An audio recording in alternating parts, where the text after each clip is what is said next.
Today I'm going to be answering one of the most common questions you'll see on social media. What is the best youth nation to scout in FC25 career mode?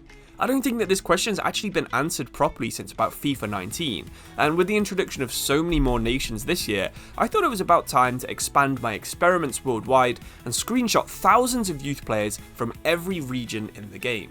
There's going to be so much information in this video, so make sure you drop a like if you're enjoying it and consider subscribing if you want to see more videos like this in the future. So technically I think this is part 3 of the series, but don't worry, you don't have to watch the other 2 videos first. If you have watched them, you'll know exactly how I got this information. I coded a really small Python script that can screenshot and categorize around 18 youth players every single minute. I left this running while I was away over Christmas, and now I've reached 1,000 players from more than 20 nations worldwide.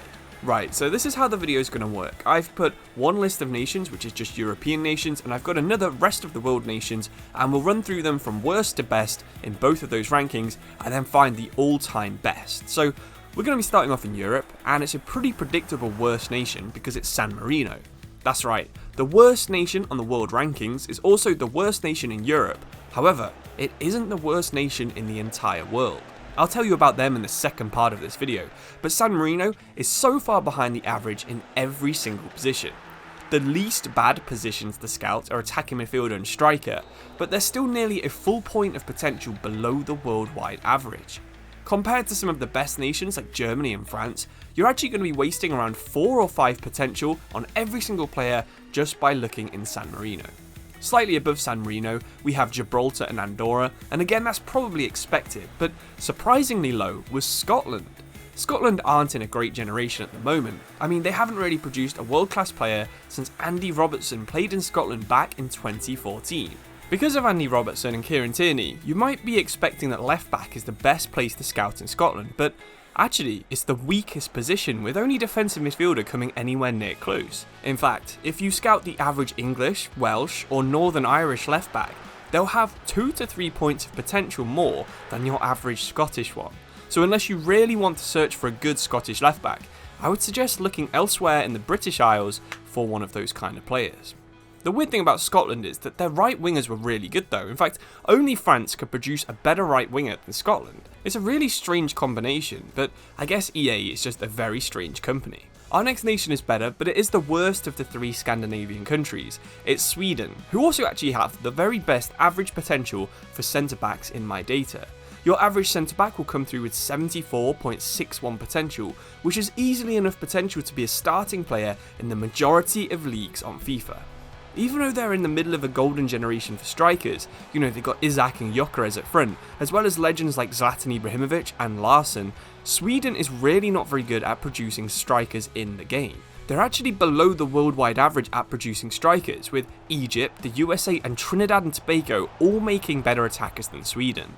It's strange again, but it seems to be a bit of a pattern that wherever the better players are, the worse the youth players come through.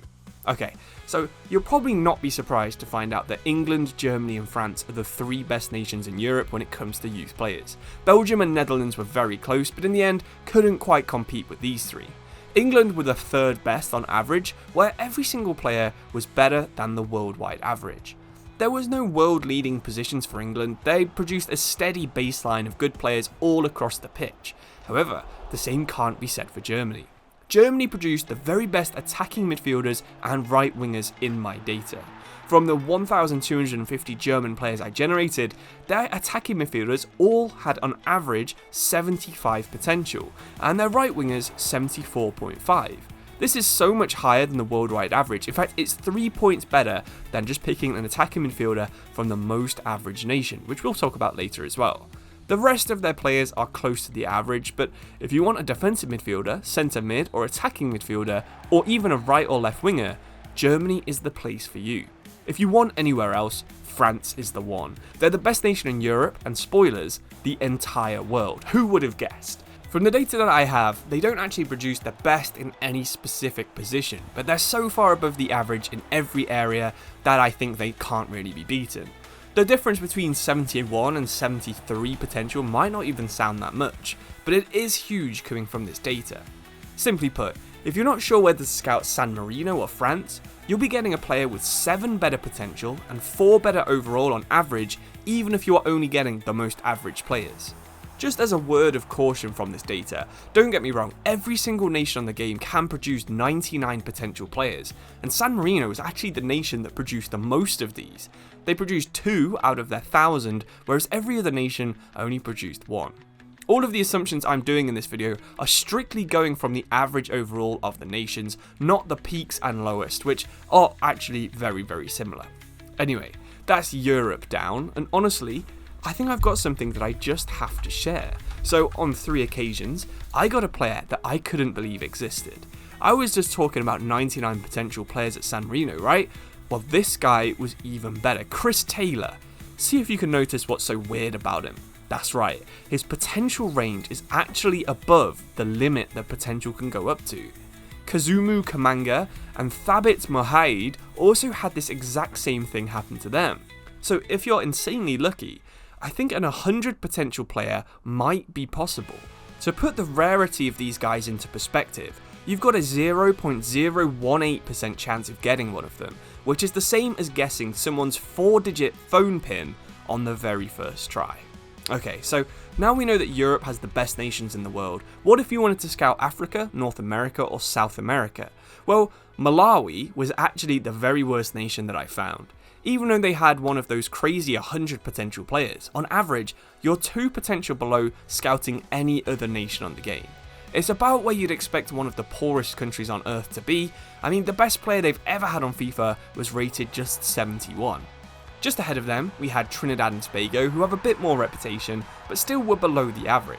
So far, everything's been about as expected, but one I really couldn't believe is that Brazil actually is behind the United States. Honestly, it's not even close. The average Brazilian has 70.13 potential, while the average American has 71.88.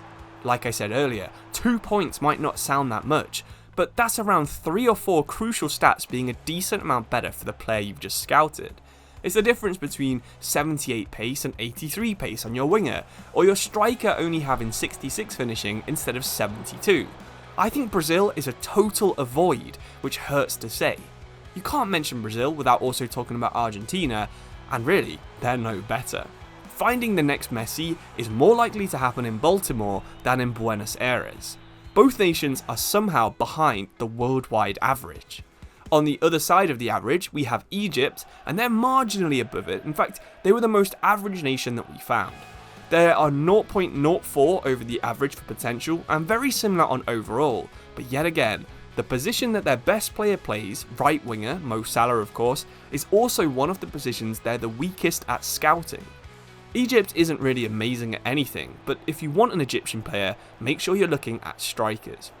Like I said earlier, the USA is actually really decent. They're just behind Scotland in the ranking and just ahead of Canada and Mexico, and I actually found their position so hard to believe I doubled their sample size. So from over 2,500 players, they make really good fullbacks and defensive midfielders and are really bad at centre backs. It's pretty accurate from what happens, and even from doubling the sample size, barely anything changed on their average overall and potential. And the final country we're going to talk about is Australia. They're actually ranked below the USA. They're not anything special, and they're actually slightly better than Brazil and Argentina. And if you're interested in the final rankings from every nation, here they are on the screen right now.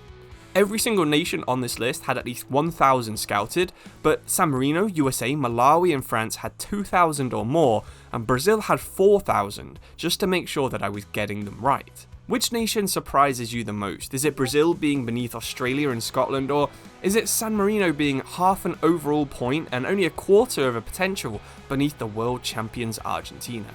I'm going to tidy up this data and then I might send out a link on the community page, so make sure you're subscribed if you're interested in looking through this data yourself and maybe doing some analysis on your own video. But thank you for watching, really do appreciate it. Let me know any questions if you want to find out anything specific before then in the comments below, but I'll see you soon. Cheers and goodbye.